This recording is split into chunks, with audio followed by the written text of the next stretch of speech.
뭐 이전에 어떻게 했던 게 중요한 게 아니에요. 여하튼 첫 번째는 이번 전당대회를 통해서 분석이 가능한 거. 지금 이재명 민주당에서는 초1급 체제에서는 첫 번째 충성심. 충성심이 얼마나 있느냐 없느냐. 두 번째로는 이른바 초고강도 막말. 초고강도 막말을 통해서 얼마나 윤석열 대통령과 김건희 여사를 강하게 때리느냐. 이걸로 그냥 평가를 받는 시스템이 된 거예요. 그렇게 되면 그냥 훈장을 다는 겁니다. 자, 전현희 이 최고위원이죠. 전당대회가 진행되는 상황에서 국회에 나왔습니다. 자, 여기서 우리가 두 가지를 설명을 드려야 될 것 같아요. 첫 번째입니다. 자, 올려보세요. 내용을. 조금 기사 글씨가 작으니까 크게 확대를 해주세요. 많이 확대해야 되겠네. 자, 전현희 더불어민주당 의원이 자, 디올백 수수 의혹 사건을 담당했던 국민권익위원회 간부가 있어요. 이 간부가 이재명 대표의 닥터 헬기도 담당을 하고 있는 사람입니다. 자, 어떤 내용이 벌어졌냐? 밑에 내용 쭉 설명을 드릴게요. 국회 법제사법위원회 위원장은 정청래죠. 자, 지난 14일입니다. 자, 14일까지 전현희는 5등이냐 6등이냐 이러고 있을 때였어요. 5등이냐 6등이냐 5위냐 6위냐 최고위원 등수에 김영철 서울북부지검 차장검사 탄핵소추 조사 청문회를 진행을 합니다. 자, 청문회 내용을 보면 권익위 부패방지국장 직무대리 김모 씨의 사망을 둘러싼 공방으로 이제 확대가 됩니다. 자, 이 김모 씨가 김건희 여사의 디올백만 담당하고 있는 것이 아니라 이재명 대표의 헬기 이송 특혜 닥터 헬기죠. 이걸 담당한 사람인데 자택에서 숨진 채 발견됐어요. 너무 힘들다. 이렇게 유서를 남겼습니다. 내려와 보시죠. 자, 권익위원장을 지낸 전 의원은 김 씨의 사망을 언급하면서 김 씨의 사망이 이 권익위원회 국장이죠. 권익위 수뇌부가 김 여사 명품백 수수를 덮기 위해 유능하고 강직한 공직자를 억울하게 희생시켰다. 뭐 이렇게 주장할 수도 있겠죠. 이렇게 주장하는 거니까. 야당 의원이니까 정부를 때리려고 애를 쓰겠죠. 송석준 국민의힘 의원이 그런 말 할 자격 없다. 본인은 그분 죽음에 죄가 없느냐. 아니, 이 사안들이 있을 당시에 전현희 최고위원도 권익위원장이었었죠. 뭐 김건희 여사 명품백하고는 얼마나 관련이 있는지는 모르겠습니다. 자, 전 의원은 바로 이렇게 자 여러분들이 한번 생각해 보세요. 송석준 의원이 이렇게 이야기합니다. 본인은 그분 죽음에 죄가 없습니까? 그러면 왜 죄를 묻죠? 왜 저의 죄를 묻죠? 뭐 이 정도 답변일 텐데 바로 김건희 살인자다. 대통령까지 이야기합니다. 지금 대통령을 살인자라고 이야기하면 큰일 날 수 있기 때문에 이 부분은 최대한 좀 약화시키는 것 같아요. 김건희와 윤석열이 김 씨를 죽인 것이다. 살인자다. 그랬더니 장경태 의원도 따라 나서죠. 제가 그동안 말씀드렸습니다. 장경태 의원도 생존형이에요. 어쨌든 지금 누가 강하게 발언할 때는 자기도 따라 나가서 강하게 발언하고 이재명 대표가 옆에 등장하면 최대한 옆에 붙어서 생존형이에요. 장경태 민주당 의원도 김건희 때문에 사람이 죽었다. 이러면서 본인도 이제 거들죠. 계속 또 김건희 여사를 비판해왔던 장경태 의원이니까요. 자, 김건희 살인자다. 자, 그러니까 이게 여러분들한테 지금 제가 말씀드리는 거지만 전혀 김건희 살인자다라고 이야기할 사안이 아니에요. 비판은 날 수 있죠. 김건희 여사의 디올백 대해서 검찰이 수사하라 뭐 이런 이야기는 많은 사람들이 할 수 있지만 자, 이 상황이 전당대회 여러분들이 구조적 분석을 해야 돼요. 시간적 구조적 분석을 해야 돼요. 14일 지금 이 상황에서 조금만 텐션 떨어지면 5명 안에 안 들어가요. 왜? 여자 1명은 무조건 되어야 되는데 이현주가 있잖아요. 이현주하고 경쟁을 하니까 자칫 잘못하면 이현주가 돼버리면 자기는 안 되는 거예요. 그러니까 여자 한 명은 무조건 돼야 되는데 남자하고 경쟁하는 거면 괜찮아. 7등을 해도 여자는 포함이 돼요. 근데 이현주가 있잖아. 강선우는 저 멀리 이제 나가 떨어졌고 이현주하고는 지금 치열하게 서로 맞붙는 상황이에요. 그러니까 더군다나 이현주는 발언도 세. 근데 이제 이 상황이 딱 벌어지니까 뭐 의도했는지 어떤지는 모르겠어요. 기다렸다는 듯이 김건희 살인자다. 이렇게 얘기하는 거예요. 이 순간 6위였던 전현희가 바로 2위로 올라갑니다. 2위 자리가 누구 자리였었어요? 정봉주 자리로 올라가는 겁니다. 정봉주 자리로. 그러니까 이 100만 명이 무서운 거예요. 여러분들 거듭 말씀드리죠. 100만 명은요. 10만 명이 좌지우지하는 겁니다. 10만 명은 10,000명이 좌지우지하는 거예요. 10,000명은 100명이 좌지우지하는 겁니다. 그러니까 100명만 소나기에 넣고 쪼물떡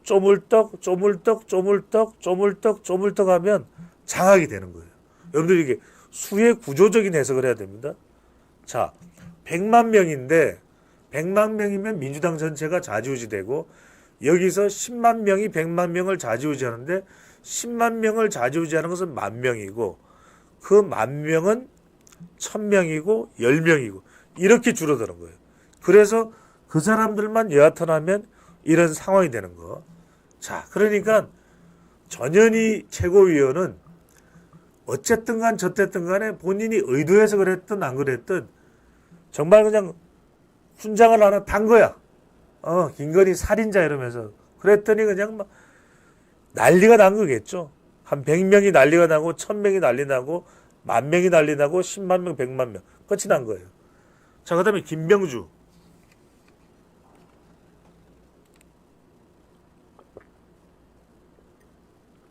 김병주 보여주세요. 자, 이게 무슨 이야기냐. 여러분들 이 이야기는 제가 왜 하느냐. 과연 김병주는 정치인인가요?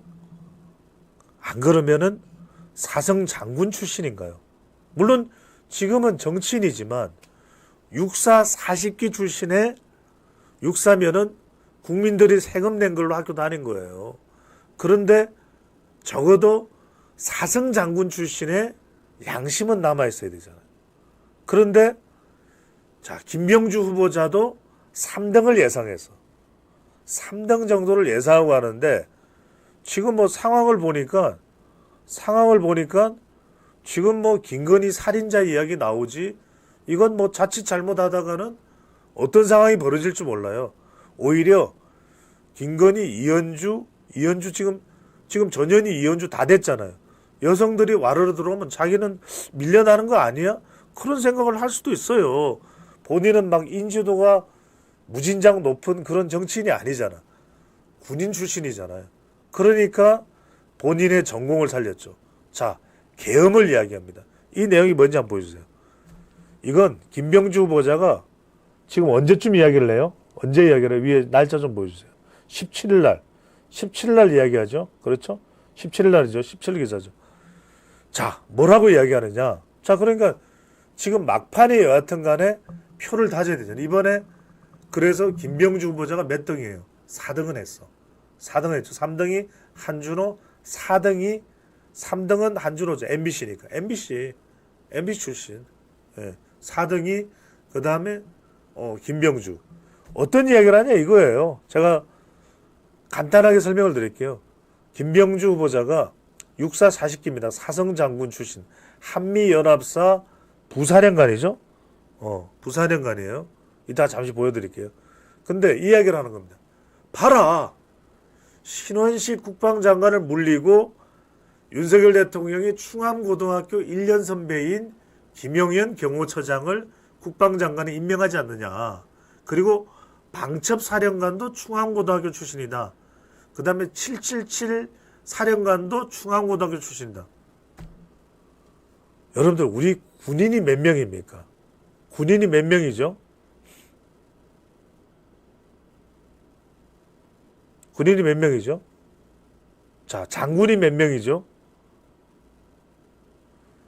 충안고등학교가 지금 별단 사람이 100명 이상 되겠어요? 많아야 몇 명이겠죠. 첫 번째 이야기입니다. 상식에도 맞지 않는 이야기입니다. 충안고등학교 몇 명이 대통령 명을 받아서 계엄령이 선포되고 야당 의원들을 때려잡는다? 60년대예요? 70년대예요? 서울에 보면 영화를 너무 많이 봤어요. 아니, 비판할 수 있죠. 윤석열 대통령이. 근데 과거에도 다 그랬어. YS나 또 DJ나 호남 출신을 다 정권을 잡으면 자기 고향 동네, 자기 출신 고등학교를 조금 더 많이 발탁을 해요. 그게 뭐 전부 다 충안고등학교 도배를 한다. 충안고 졸업생들로 다 군대를 도배해도 다 안 채워져. 근데 충안고등학교 출신 장군이 몇 명 있다고 해서 계엄령을 선포하고 야당 의원들을 때려잡는다? 첫 번째, 가능성 자체가 없는 이야기고. 몇 명 가지고? 아니, 충안고등학교가 전체 군의 병력까지 포함해서 절반 이상이면 그럴지도 모르겠죠. 혹시나 그럴 가능성까지도 생각을 해볼 수는 있겠죠. 그런데 장군 몇 명 가지고 계엄령이 선포되고 야당을 때려잡는다? 정권에 반발하는 사람을 때려잡는다? 불가능한 얘기예요. 두 번째는 법이에요. 지금 계엄령은 대통령이 선포하더라도 국회 가반 재적의원의 가반수가 해제시키면 바로 해제가 됩니다. 지금 국회 의석을 가반수를 가지고 있는 정당이 어디예요? 민주당이에요. 그러니까 말이 안 되는 이야기죠. 그러니까 지금 어떤 식이냐면 이런 식으로 이야기를 끌어내서 어떻게든 윤석열 대통령에게 타격을 주면 아까 말씀드렸죠. 만 명의 핵심, 개딸 핵심, 제명인의 마을 핵심들이 와 김병주가 사나이다. 그래서 얼마 전에 국민의힘 의원들을 향해서 정신 나갔다는 이야기도 했잖아요. 그러면 박수를 치는 거예요. 훈장을 다는 거예요. 군대에서 달아주는 무공훈장도 있겠지만 정치판에서 훈장을 달아주는 거예요. 그런데 사성장군 출신인 김병주 최고위원이 이걸 모를까? 이런 제가 아는 상식을 모를까요? 그걸 알면서도 정치적인 이익을 얻기 위해서 본인이 설마 실제로는 그렇지 않더라도 발언을 하고 있는 거예요. 대통령을 공격하고 말도 안 되는 이야기를 지어내고. 자, 김병주 이력 올려주세요. 여러분 나이 아주 많은 걸로 생각했죠. 김민석 수석 최고위원이 64년생이죠. 올려보세요. 김병주 62년생입니다. 62년생. 좀 학대를 해주세요. 자, 62년 2월 7일생이고 아까 말씀드렸죠. 한미연합사령부 부사령관 출신인데 계엄령 이야기를 하고 있어요. 자, 태백 황지국민학교 나왔고 황지중학교 태백 사람입니다. 강릉고등학교를 나와서 강고 육군사관학교 40기 승승장구했어요. 자, 제가 왜 이 말씀을 드리냐면 자, 이런 학교나 이런 것들을 봐도 참 굉장히 정치적인 것 아닌가라는 생각을 해요. 자, 육군 포병학교 수료 뒤에 전남대에서 석사를 합니다. 전남대에서 석사, 서울사이버대학교 상담심리학 석사, 경기대학교 정치전문대학원 국제정치학 박사 하죠. 좀 밑에 보세요. 성성장구해요. 부사령관도 쭉 되고 쭉 됐는데 거듭 드리고 싶은 말씀은 군 출신의 훌륭한 정치인을 목표로 삼아야지 정치인으로 내가 다른 정치인보다도 더 정치적으로 잘 나가겠다. 제발 최소한의 군인으로서의 양심을 버려서는 안 된다는 생각이 듭니다.